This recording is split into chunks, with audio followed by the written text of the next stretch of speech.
राजू की बड़ी बहन प्राची है, जो उससे उम्र में 3 साल बड़ी है। राजू के पिता एक ऑटो चालक थे। राजू और उसकी बहन अभी पढ़ाई कर ही रहे थे कि दुर्भाग्यवश 17 साल की उम्र में उसके पिता का भी देहांत हो गया।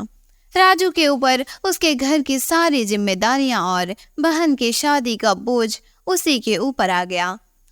तो राजू अपने घर की जिम्मेदारियों को किस प्रकार पूरा करता है, जानने के लिए इस वीडियो को पूरा देखिए। और अगर आपको वीडियो पसंद आए तो चैनल को सब्सक्राइब जरूर कर ले। बहना, मैंने तेरे लिए बहुत सुंदर लड़का देखा है। तू उससे शादी करेगी ना? ये क्या कह रहे हो राजू? दहेज देने को कुछ है नहीं और तुम शादी की बात कर रहे हो। दीदी, तुम चिंता मत करो। तुम दहेज की चिंता मुझ पर छोड़ दो। राजू ने अपना घर और पिता की जुटाई सारी संपत्ति सब कुछ दहेज में दे दिया और खुद किराए के घर में रहने लगा। 10 साल बाद। कैसी हो दीदी? मैं तो अच्छी हूँ राजू। और बता, तू क्या अकेले ही रहने वाला है? अरे मुझे ननद कब बनाएगा? अच्छा दीदी, मैं फ़ोन रखता हूँ। मुझे काम पर निकलना है, बहुत देर हो रहा है। राजू ऑटो लेकर काम पर निकल जाता है। Auto, auto. रजनी नाम की लड़की राजू के ऑटो में बैठ जाती है।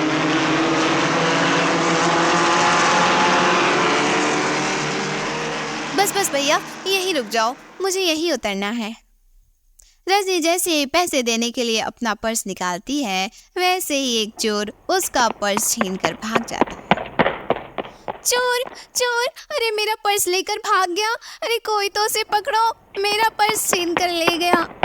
तभी राजू भाग कर जाता है और उस चोर से वापस पर्स लेकर आता है। थैंक यू भैया, आपने अनजान होकर मेरे लिए चोर से लड़ाई की। ये लो आपके पैसे। रजनी को राजू बहुत अच्छा लगा। रजनी और राजू 1-2 बार मार्केट में मिल ही जाते थे। पर जब राजू को ये पता चला कि रजनी बहुत अमीर खानदान की लड़की है तो...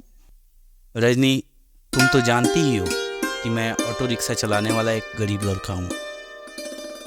ऊपर से अकेला हूँ और तुम तो जन्म से ही अमीर खानदान में पली बढ़ी और इतना बड़ा परिवार है तुम्हारा। इसलिए मुझे ऐसा लगता है कि हमें अब एक दूसरे से नहीं मिलना चाहिए।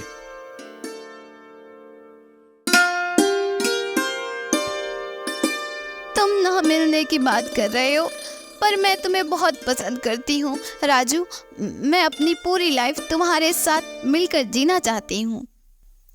रजनी बहुत रोने लगती है। राजू मान जाता है। रजनी अपने माता पिता से भी इस बारे में बात करती है और जबरदस्ती शादी करने के लिए मना लेती है।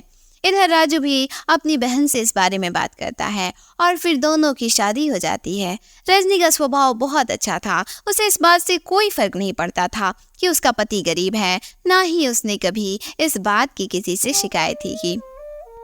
रजनी भाभी, ये देखो, मैं आपके लिए नई साड़ी लाई हूँ। आज के फंक्शन में आप यही पहनना। साड़ी तो बहुत अच्छी है दीदी, पर एक शर्त पर। आज आप मुझे खुद तैयार करोगे। रजनी की बातें सुनकर प्राची की आंखों में आंसू आ जाते हैं। उसने कभी सोचा ही नहीं था कि उसे इतनी प्यारी भाभी से इतना प्यार और सम्मान मिलेगा। कुछ महीने बाद ही रजनी गर्भवती हो जाती है। उसको देखने के लिए उसके माता पिता उसके घर आते हैं, पर उसका घर देखकर वो लोग चिढ़ जाते हैं। रजनी भाभी, तुम आराम से यहाँ बैठो, रसोई से चाय और नाश्ता मैं ले आती हूँ। रजनी, तुम इस हालत में भी घर के सारे काम खुद ही करती हो? हे भगवान, तुम्हारे घर में कोई नौकर चाकर नहीं है क्या? अरे कैसी बात करती हो प्रभावती तुम जानती भी हो कि तुम्हारी बेटी किस घर में ब्याही है। यहाँ 2 वक्त की रोटी खाने के लिए भी सोचना पड़ता होगा, और ये लोग नौकर चाकर क्या रखेंगे? नहीं पापा, ऐसी कोई बात नहीं है। प्राची दीदी और राजू ने तो मुझसे कई बार कहा कि मैं घर में कोई काम वाली रख लूं, पर मैं उसका क्या करूँगी? वैसे भी मैं तो कुछ करती ही नहीं, सारा काम तो प्राची दीदी ही करती है, मुझे तो वो उठने भी नहीं देती। ये लीजिए चाय।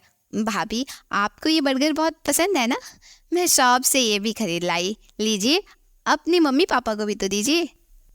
नहीं नहीं, मैं फास्ट फूड कम खाती हूँ। रजनी, तुम भी ये सब कम खाया करो, तुम्हें इस टाइम में तो जूस फ्रूट ये सब लेना चाहिए।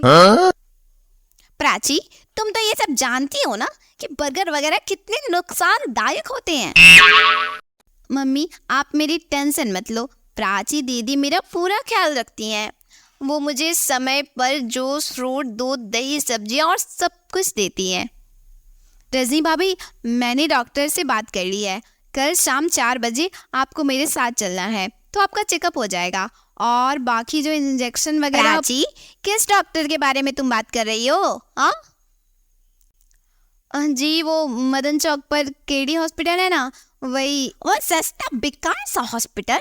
रजनी, तुम उस हॉस्पिटल में चेकअप के लिए जाओगी? तुम पागल तो नहीं हो गई हो? रजनी, तुम एक मामूली से हॉस्पिटल में चेकअप के लिए जाओगी?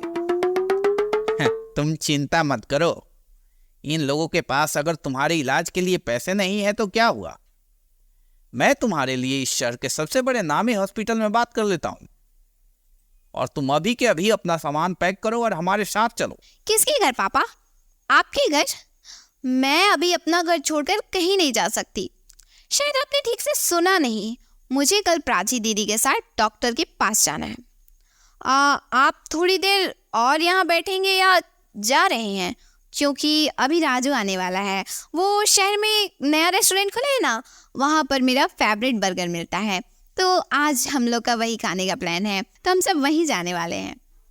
रजनी का ऐसा कोई प्लान नहीं था, ये उसकी ननद प्राची अच्छे से जानती थी, पर रजनी अपने माता पिता को एहसास दिलाना चाहती थी कि उसके ससुराल वालों का और अपमान ना ही करे तो उनके लिए बेहतर है। रजनी के माता पिता लज्जित होकर वहाँ से चले जाते। भाभी, मैं और मेरा भाई राजू बहुत भाग्यशाली है जो उसे आप जैसी पत्नी और मुझे आप जैसी भाभी मिली।